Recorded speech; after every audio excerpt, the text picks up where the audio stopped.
Hey guys, and welcome to the Working Money Channel. So Bitcoin is back up, guys. It is pushing towards $70,000. Just 6% is needed for a new all-time high. We have seen new records for Bitcoin, and we've just been coming out of this slump since the beginning of July. July has been quite a bullish month for Bitcoin. Yesterday, Bitcoin was trading in and around $68,000.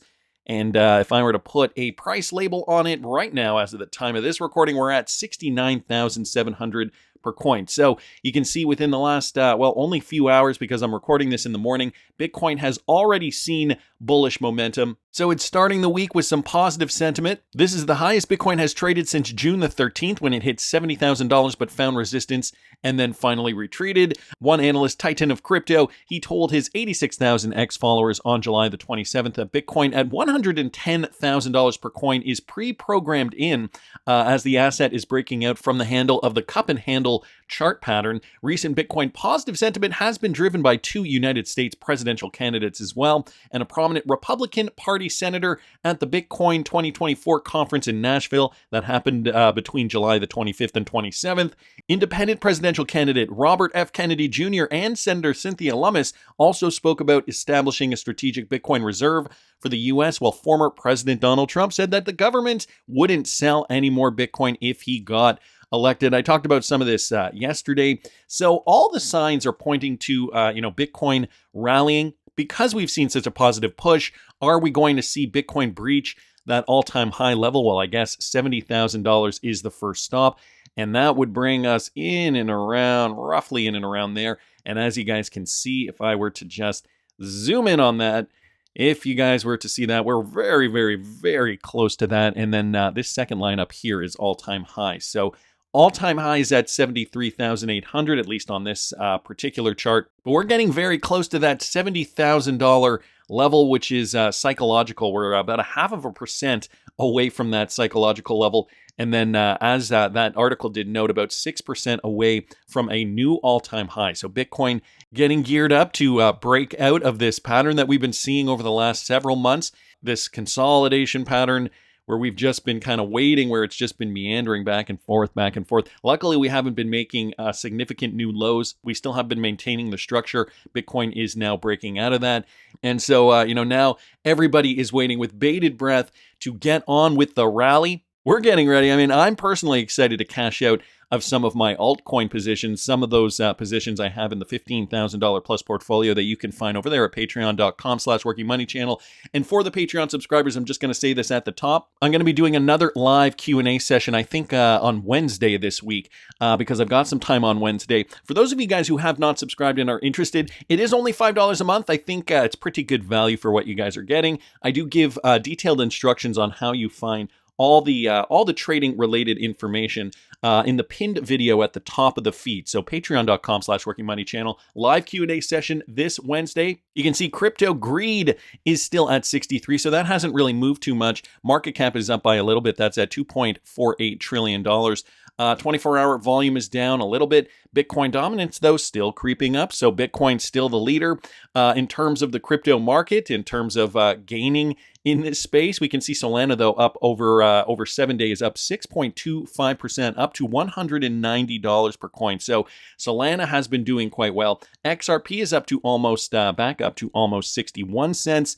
So we are seeing, some of these coins moving. XRP is waking up. This coming from Crypto Man here. And there are some other signs to suggest this too, okay? This is the monthly chart. We are very, very close to the monthly close as well. It is almost the end of July, and it seems like where has the time gone? Above is the monthly chart. So this is the monthly chart here. Momentum indicators are crossing bullish just as XRP meets this multi-year trend. Eyes on the monthly close.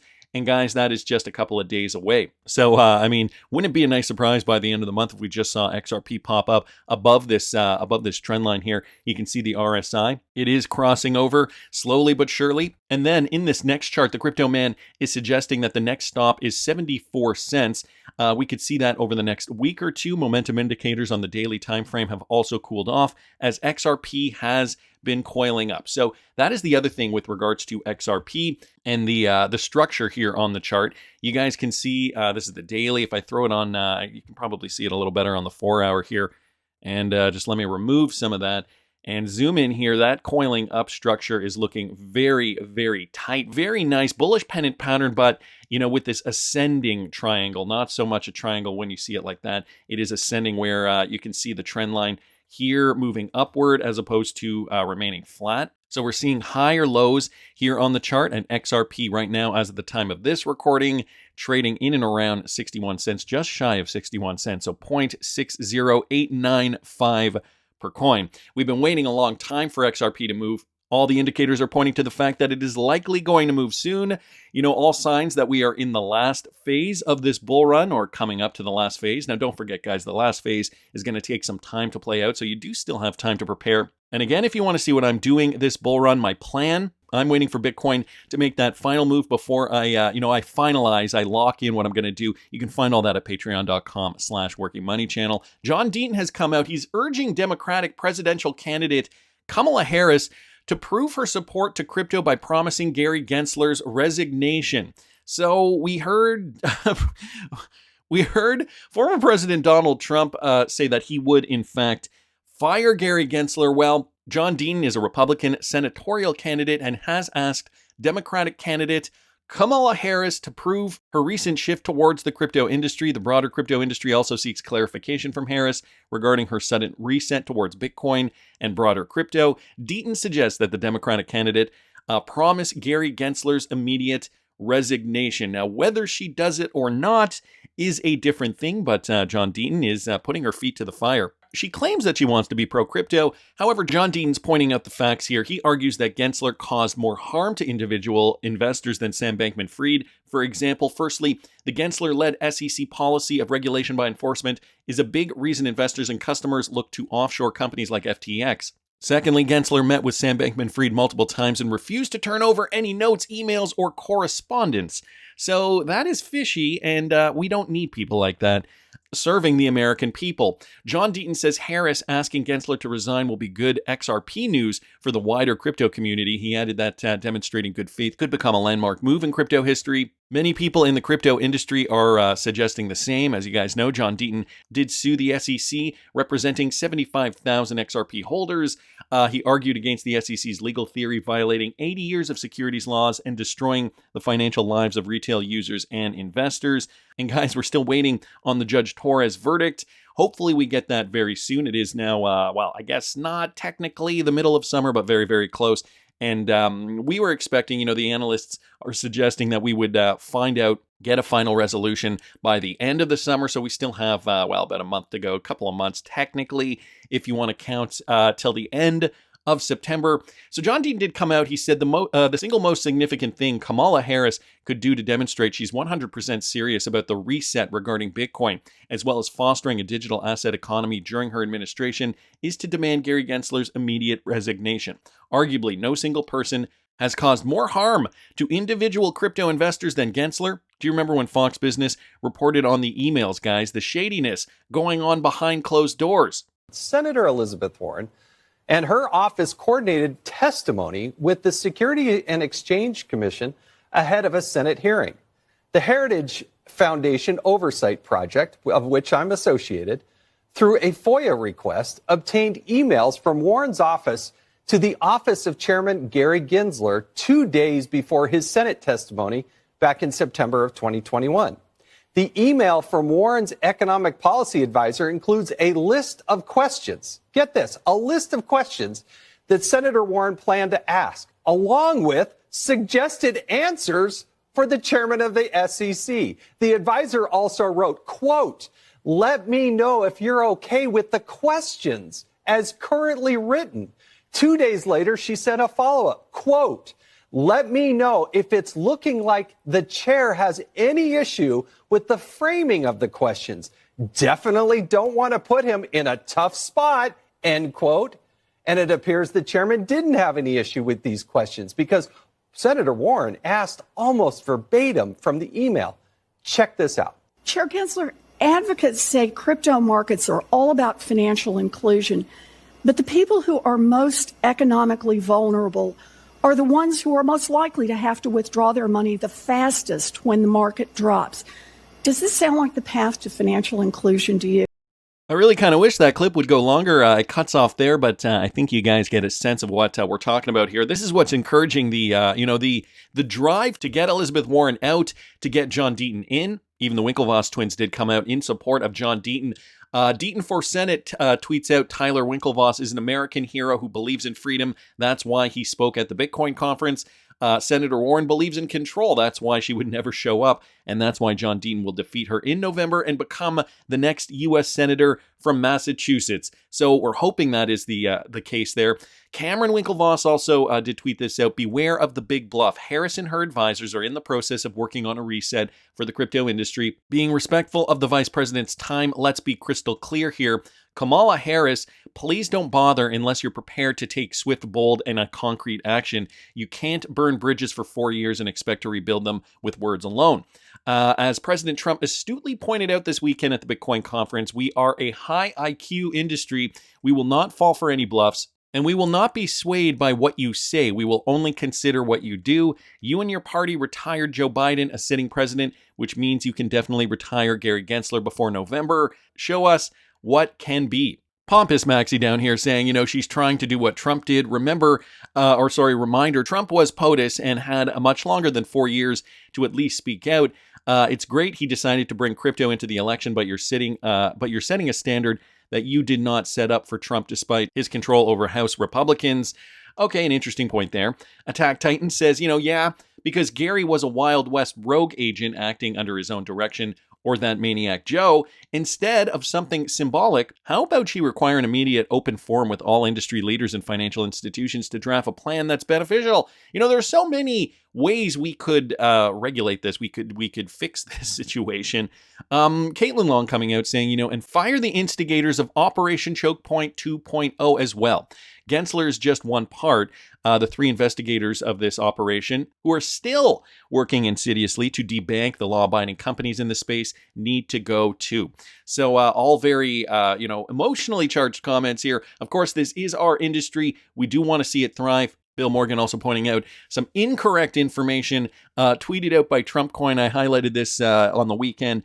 You got to be careful, guys, where you get your news from. Incorrect information about the SEC versus Ripple case. So just to reiterate, second bullet point is wrong. The XRP token already has case decided legal clarity. So he was suggesting here XRP is about to be the only cryptocurrency with regulatory clarity, but it already has that regulatory clarity. And whatever the judge finds on remedies, sales of XRP may be investment contracts. As to the third bullet point, there may very well be an SEC and Ripple appeal. It is a matter of contention and debate whether the SEC's prospects are strong or weak. So just to kind of clarify some of these points in the case, we still aren't there yet. Hopefully we get there soon. Former SEC attorney Mark Fagel also came out revealing how a pro-crypto SEC leadership could impact the Ripple case specifically. So Mark Fagel is a former SEC lawyer, and he recently shed some light on how shifts in Securities and Exchange Commission's leadership may impact ongoing crypto lawsuits, including Ripple.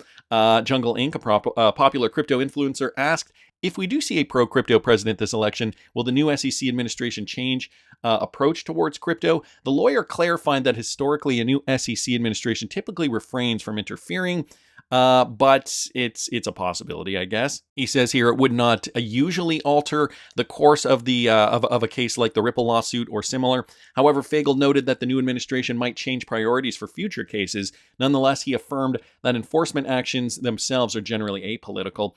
Fagel stated, and here's the quote, "Generally, enforcement is apolitical. A violation of the law is a violation of the law, and most enforcement recommendations are approved unanimously. Crypto might be different, and a new administration could take a different approach." So that was the quote there. Fagel also noted that in case of new policies or priorities, the settlements or appeals would be influenced. This suggests that if a crypto-friendly administration takes over, the Ripple case settlement could be smoother. Furthermore, the SEC could refrain from appeals in case the ruling is in favor of the blockchain payments firm. So there are so many moving parts to this. I will link this in the description of the video if you guys care to read further. But the point here, guys, and I think Tony Edward really does highlight this nicely. I see a lot of people saying Trump won't do anything for crypto. He's lying. And he's also saying, this is Tony's quote, Democrats and Kamala Harris won't embrace crypto.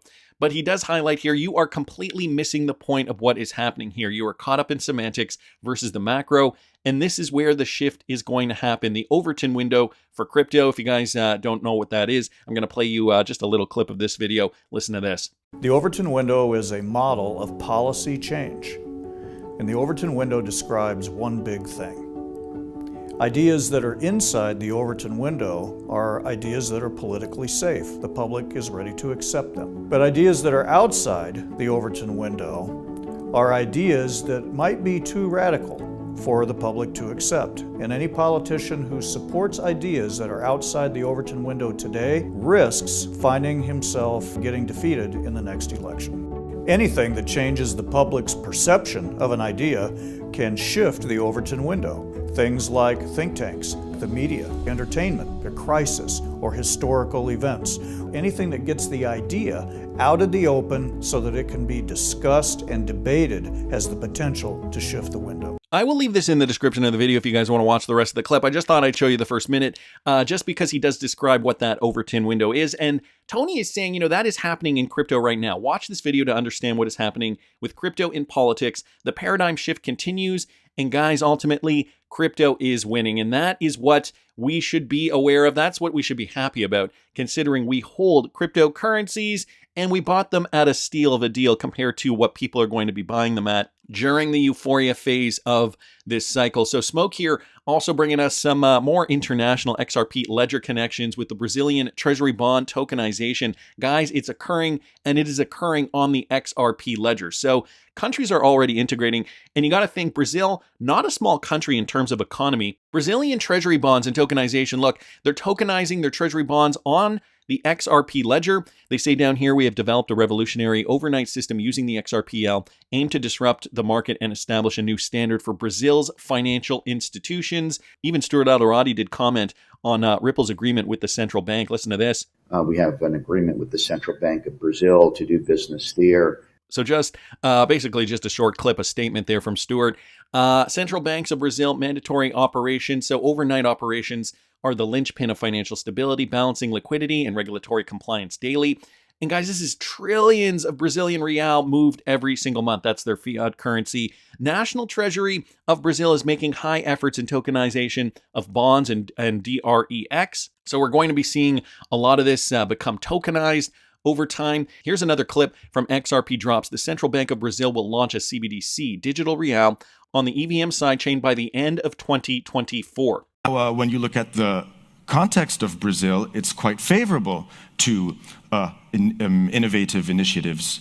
By the end of the year, they're going to launch the CBDC, digital real, on an EVM chain. So XRPL's sidechain is coming at the right time. You better believe it, it's coming at the right time. Everybody is integrating, and more we're seeing these larger economies integrating. We first saw CBDC integration from small island nations like the island nation of Palau or Bhutan did a sandbox testing, but now we're actually seeing bigger economies really kind of commit to the XRPL. So can we imagine a token, state-backed asset, workable for Brazil's field actors, stimulating land and biodiversity restoration, sustainable agriculture, and circular economy? So that's just another use case too that they're going to be using, where they're going to be using the XRP ledger. And just on top of that, we're also seeing, another push in Brazil. What a week here. Meetings with partners, celebrations, new interactions, and blockchain.rio. In fact, kudos to the organization of the event that surprised and allowed all participants to witness the growth and maturity of our industry year after year. The strength and diversity of our ecosystem is a showcase to the world. In this context, Ripple consolidates its presence in the country with solutions that enable and reflect our mission to build the Internet of Value. So Ripple obviously does have a presence there in Brazil, and this just occurred over the last few days, July 24th to 25th in Brazil specifically. At the end of the day, we want to see massive liquidity. We want to see an exorbitant amount of volume flow through the XRP ledger, and I'm thinking we're going to start to see that very, very soon. Now, this is just another example, and I know Russia has been a bit of a mystery to us, as of late. Recently, though, this is apparently what has come out courtesy of Smoke, the Bank of Russia, from guys just last month, June 2024. Now, this is in Russian, But guys, in this document here, they talk about DLT technology, leveraging RippleNet. You guys can see that up there. So the Bank of Russia looks like perhaps realizing that, their bank testing from 2018 was a success. Remember this was an experiment from 2018 from the Bank of Russia testing XRP, old and reposted many times as the only proof. And yeah, that's what's important here. This is the only time we've ever seen a Russia connection to Ripple. However, has anyone ever seen a 2024 document from the Bank of Russia discussing XRP? So I've talked about this in the past. I'll see if I can find the video I did on this, and I'll link it here in the top right-hand corner. In the first half of 2018, the Bank of Russia's Novosibirsk Bank, possibility of cross-border payment settlement using the Ripple platform. And you can see here they used XRP transfers or equivalent of fiat currencies issued by each participant, the national bank. So it does give an outline here of what they did back in 2018. But guys, now in 2024, it's looking as though Ripple is back on their radar. So another positive example, in my opinion, of where major industry is going to go when it comes to DLT technology, especially the possibility of leveraging RippleNet and the XRPL, thus drumming up more demand for the XRP cryptocurrency. But that's just my opinion. I want to hear what you guys think. Please subscribe to the channel if you haven't already. Like the video if you like the content I'm providing. I always love hearing your comments. See you in the next one, guys.